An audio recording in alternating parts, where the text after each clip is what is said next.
Land ho! Man, when you're on a cruise ship, waking up to the sight of a brand new island right off your stateroom balcony never gets old, especially when it's your first port after days at sea with planes, hotels, and bus rides.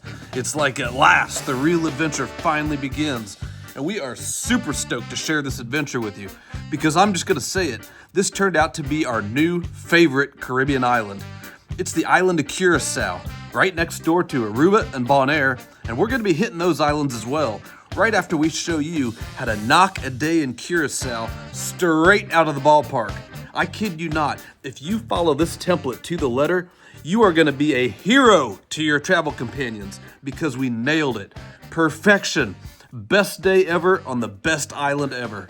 And I'll just bet you've got somebody in your friend group who would do just about anything to snorkel with wild sea turtles. Well, stick around because we've got the best kept sea turtle secret in the Caribbean, where it is a 100% slam dunk guarantee that you will be swimming with wild sea turtles. First things first, we got to get off this boat and rent a car for the day. You can do that right here in port, and it'll cost you about $125 a day with insurance. And trust me, Peanut, you do not want to book shore excursions through your cruise line here. Rent that car, because there is so much to do in Curacao that we're gonna have to break up this port into two separate videos, exploring Curacao by day on this one and by night on the other. So keep your eyes peeled for part 2, Christmas in Curacao, which I'll drop very shortly after this one. Okay, you got your rental car, and you had the foresight to get your international roaming all set up through your cell phone provider before this vacation so that your Maps apps are gonna work just fine, right? I hope so, because your first stop is gonna be about 15 minutes away, and it's called Tugboat Beach. Oh, you got your own snorkeling gear too, right? I really hope so, Peanut, because a lot of the spots we're going to be taking you to do not have snorkeling gear rental outfits. These are some off the beaten path, remote and idyllic beaches that you absolutely must experience, and you must have your own snorkeling gear to do so. Now, Tugboat Beach ain't one of those. Can't recall if we saw snorkeling gear for rent here, but this is just a funky little hippy-dippy hangout with food and drink and vibes all within view of some old ruins. Cool place. But the real reason we brought you to Tugboat Beach is to navigate you from here to the real place we're going, up over the ridge and down around the bend, about 5 minutes away to a spot that's more suitable for antisocial, unguided snorkelers like ourselves. And on a map, this little spot is labeled Director's Bay. That's what we're fucking talking about, T. Look at that water. Look at it. It's the bluest of electric blue, crystal clear, like swimming through an ocean of blue Curacao liqueur. And yes, by the way, that beverage is produced here in Curacao. And yes, we'll be getting to that shortly in part 2.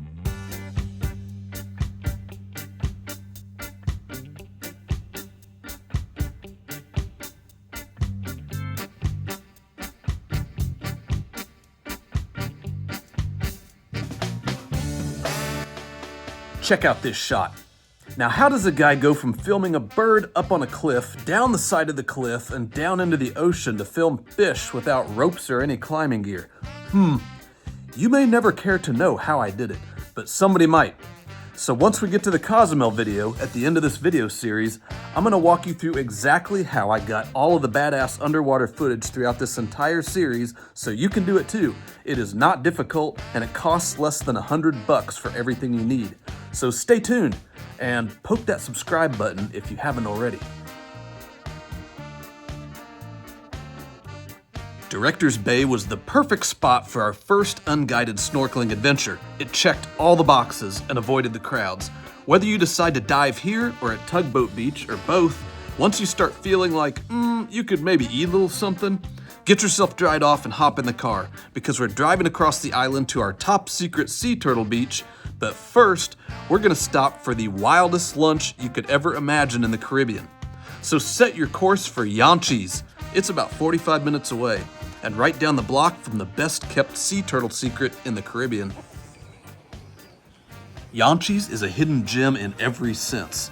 You could easily drive right past this place 50 times without ever realizing that there was a truly unforgettable exotic dining experience hidden right there behind those garden walls, where there's just as much wildlife inside the restaurant as there is outside.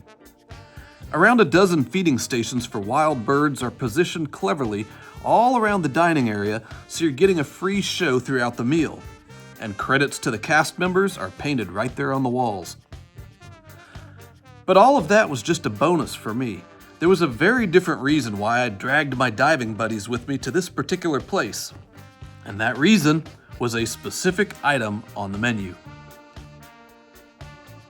Well, do you know what you're going to get yet at Jaanchies? No, I have no idea. Well, I did. It was going to be iguana stew, oregano punch, and a shot of local rum. The two old Dutchmen who run the place have their system down pat, boys and girls, and if you think you're going to walk into Jaanchies thinking you're going to fast-track the meal and get right to the beach, you will be sorely mistaken. We're on island time here.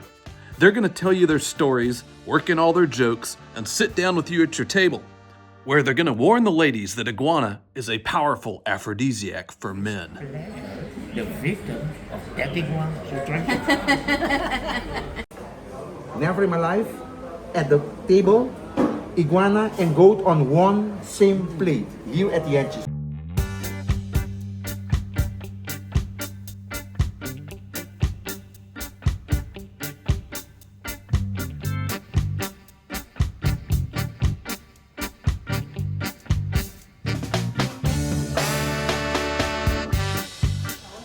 Cheers. Cheers.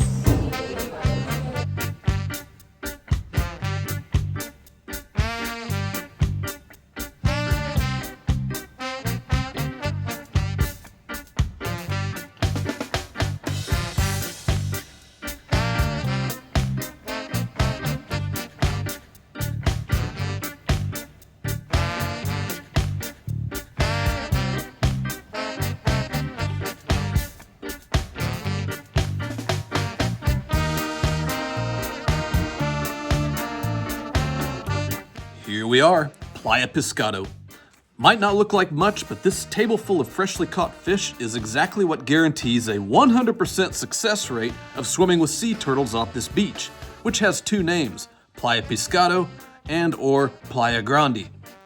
This is a harbor where local fishermen bring in their catch every day. Many of these fish are cleaned right here off the dock, and that activity is what attracts tons of hungry critters, both above the water and below. Among those scads of scavengers who pick the bones clean every day are turtles, dozens of them, all fighting the schools of voracious fish for a bite of lunch. And as long as the fishermen keep catching fish and keep bringing them to Playa Piscado, it's a 100% guarantee that you will encounter turtles. As a point of reference for time of day, we arrived about 1 or 2 in the afternoon, swam with blizzards of turtles for about 2 hours until we were just done with it, and never stopped seeing them. Stick close to the long pier that juts out into the water for maximum intimacy with sea life. That's where the majority of the action is happening. I hope you enjoyed watching this video just as much as we enjoyed making it. Curacao is just too cool to be captured, but we're gonna try. Remember to keep your eyes peeled for part 2 of this port, titled Christmas in Curacao, where we're gonna switch off the sunshine and explore the nightlife in the coolest port town we've ever visited. Ciao for now.